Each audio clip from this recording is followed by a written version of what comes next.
আমরা দেখলাম এখানে যে 4 জন লোক এসে দিলীপ কুমার যখন তালাবদ্ধ করে দোকান থেকে বের হচ্ছিলেন তখন ওনাকে পিছন থেকে আঘাত করে, পরবর্তীতে তালা উনি ঘুরলে ওনার সামনের দিকেও আঘাত করে ওনার হাতে একটি ব্যাগ ছিল, ব্যাগটি তারা নিয়ে 4 জন চলে যায়। যাওয়ার সময় তারা ধোয়া দেখা যায় সম্ভবত করেছে এবং তারা চলে যায়। আচ্ছা, কি লুট করেছে এসব কিছু জানতে পেরেছেন কিনা, বা দিলীপের এখন কি অবস্থা?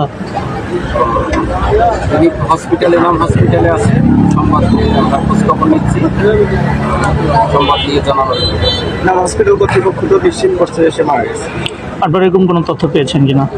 আমি এখনো এরকম তথ্য পাইনি, আমি জেনে তারপরে আপনাদের জানাতে পারি। আর আইনগত বিষয়টা কি হচ্ছে এখন? আমরা সর্বোচ্চ চেষ্টা করব, এখানে ওসিটিভি আছে এবং আমাদের ঢাকা জেলার সর্বোচ্চ চেষ্টা দিয়ে আমরা এই অপরাধীদের ধরে আইনের আওতায় নিয়ে আসবো। কি লুট হয়েছে কোনো জানতে পেরেছেন কিনা?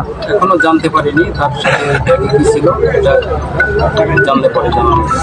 জি, নামানোর সময় ওই ব্যাগ হাতে ছিল, পিছন থেকে ব্যাগ ধরে টান দিছে, সারে নাই, চাপাটিতে কূপ দিছে। কয়জন ছিলেন? 3 জন। কোথায় কোথায় আঘাত লাগছে? এখানে লাইগা পুরা চাপা পড়ে গেছে, আর ফুসফুস কেটে লাগছে, এখানে বুকে কূপ দিয়া ফুসফুস কেটে গেছে। আপনার কি হয়? আমার আপন পিসাতো ভাই।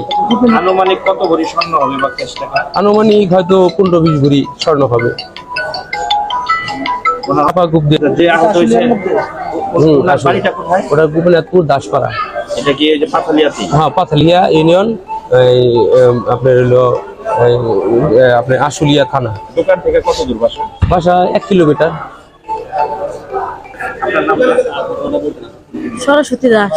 আপনার কি হয় যে আহত হয়েছে? স্বামী আপনাদের বাড়ি কোথায়? নয়ঘাট গোপীনাথপুর। দোকানটার নাম কি দিদি? দিলীপ স্বর্ণগর। প্রতিদিন এই টাইমে আসতো বাসায়? হ্যাঁ, কিরকম শোনা ছিল ওনার সাথে বা ক্যাশ টাকা ছিল আনুমানিক? আর ওই যে 20 ভরি 25 ভরির মতো হবে ক্যাশ টাকাও ছিল? ক্যাশ টাকা ছিল। আপনার নামটা কি? সরস্বতী। সরস্বতী। তার অবস্থা কেমন? সে বলবো মারা গেছে, সে মারা গেছে ঘটনাস্থলে না, এখানে আনার পরে মেডিকেল আনার পর